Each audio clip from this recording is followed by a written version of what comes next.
Okay, so why do you always seem to attract the most toxic person in any room you walk into? You enter a crowded party, you start a new job, you join a group project. Within 10 minutes, the most emotionally unstable person finds you. They locked onto you like a guided missile. You think it's just bad luck. You tell yourself that you just care too much. Most people think toxic individuals prey on the weak. They think manipulators look for fragile victims. That is completely wrong. It is a dangerous myth. You are not weak. You are target practice for a very specific reason, and it has nothing to do with weakness. It has everything to do with your hidden psychological makeup. By the end of this, you will see the exact invisible signal you are sending out, and the final reason we cover today will completely change how you view your past relationships. The first reason comes down to a well-known psychological concept. It is called mirror neuron hyperactivation. Mirror neurons are brain cells. They fire both when you perform an action and when you watch someone else do it. They are the engine of human empathy. In empathetic people, this system is tuned to an extreme frequency. Toxic individuals, especially covert narcissists and emotionally dysregulated personalities, run on severe internal chaos. They carry a massive burden of suppressed shame. When you enter a room, your hyperactive nervous system detects their unexpressed distress. You pick up their tension before they even speak. Most people feel that dark energy and naturally pull away. Their instincts tell them to stay back.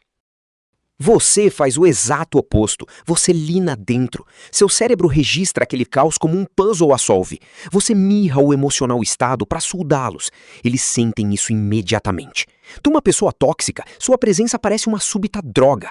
Você está absorvendo o emocional poison que eles não conseguem processar deles mesmos. Você acha que está sendo só gentil. Na realidade, você está agindo como um emocional esponja para alguém que recusa limpar seu próprio mess.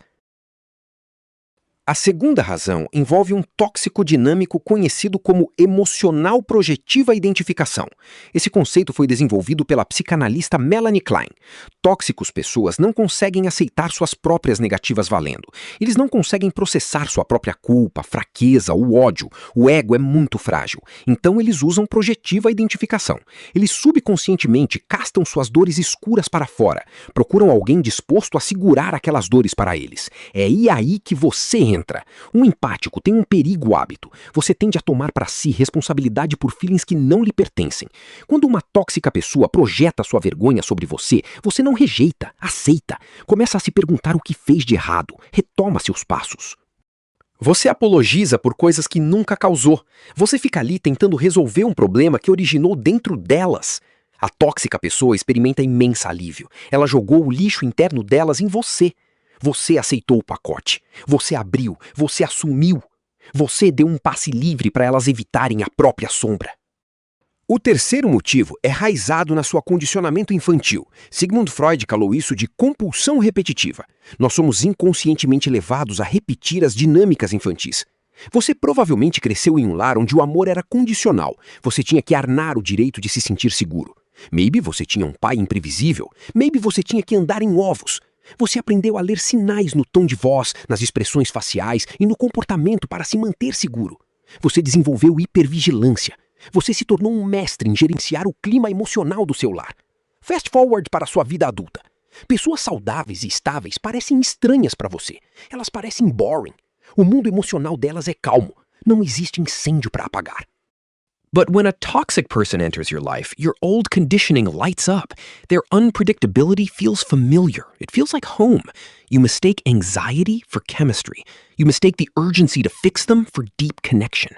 You are not just attracting toxic people. You are actively filtering out healthy people because peace feels unsafe to your trained nervous system. The fourth reason involves a classic cognitive bias. Psychologists call it the fundamental attribution error combined with the halo effect. When an empathetic person sees bad behavior, they rarely assume the person is simply malicious. Instead, you look for the wound. You look for the backstory. You tell yourself they are acting out because they were hurt in the past. You see their potential instead of their reality.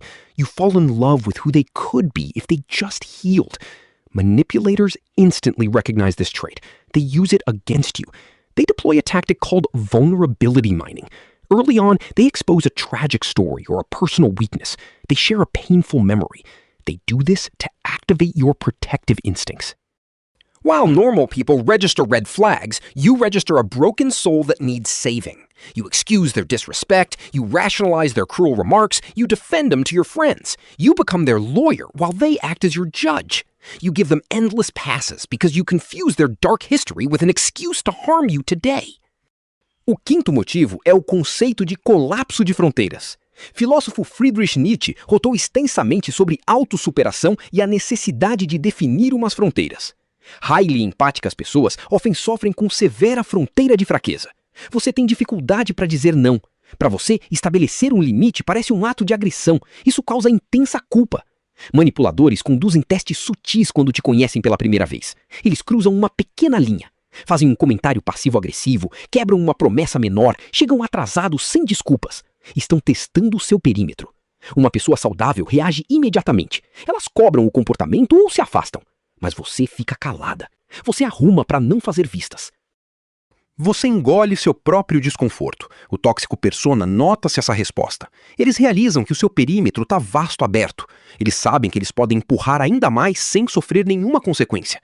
Você acha que está demonstrando paciência e tolerância. O tóxico persona vê uma luz verde. Eles reconhecem que a sua necessidade de ser agradado é muito mais forte do que o seu desejo de proteger si mesmo. The sixth reason stems from a deep psychological deficit. It is the savior complex, fueled by covert grandiosity. This is uncomfortable to hear. Most empaths believe their desire to help comes from pure selflessness, but psychology reveals a darker truth beneath the surface. When you constantly try to fix toxic people, you are seeking validation. You gain your self-worth by being indispensable. You want to be the hero who healed the unhealable. You want them to look at you and say, "You saved me." This creates a hidden power dynamic. As long as they are broken, you have a purpose. As long as they need fixing, you feel valuable.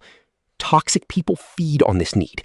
They remain perpetually broken to keep you chained to their side. They give you just enough breadcrumbs of progress to keep you hooked. You spend years throwing your energy into a bottomless pit. You try to heal someone who has zero interest in changing. You stay because walking away means admitting that your love was not enough to save them. Your ego gets trapped in their dysfunction. Now we reach the seventh reason, the big reveal that reframes this entire dynamic.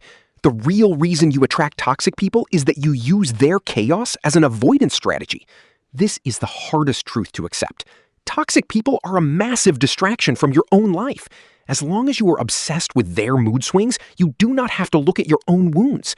As long as you are fixing their disasters, you do not have to build your own dreams. You use their emotional fires to numb your own existential anxiety. Viktor Frankl wrote about the vacuum of meaning. When we lack internal purpose, we fill the void with external noise. A toxic partner provides endless noise. They create constant crisis. They demand absolute attention. They give you a mission. It is a toxic, destructive mission, but it is a mission nonetheless. You stay with them because facing your own empty room is far more terrifying than surviving their storm. They are not just holding you hostage. You are using them as a shield to hide from yourself. You do not have to remain a magnet for toxic energy. The shift begins the moment you realize empathy without boundaries is self-destruction. You must stop viewing your boundaries as walls that keep love out. They are gates that keep toxicity away. Your hypervigilance was a survival tool for your past. It is not a blueprint for your future. When you feel that familiar pull towards someone's chaos, pause. Recognize the trap. Stop trying to fix people who enjoy their own brokenness. Redirect that intense focus back toward your own growth. You do not owe anyone your sanity. You do not exist to be a dumping ground for unresolved trauma. Protect your peace with the same fierce energy you use to save others. Your light is meant to build your life, not to burn out while keeping someone else warm.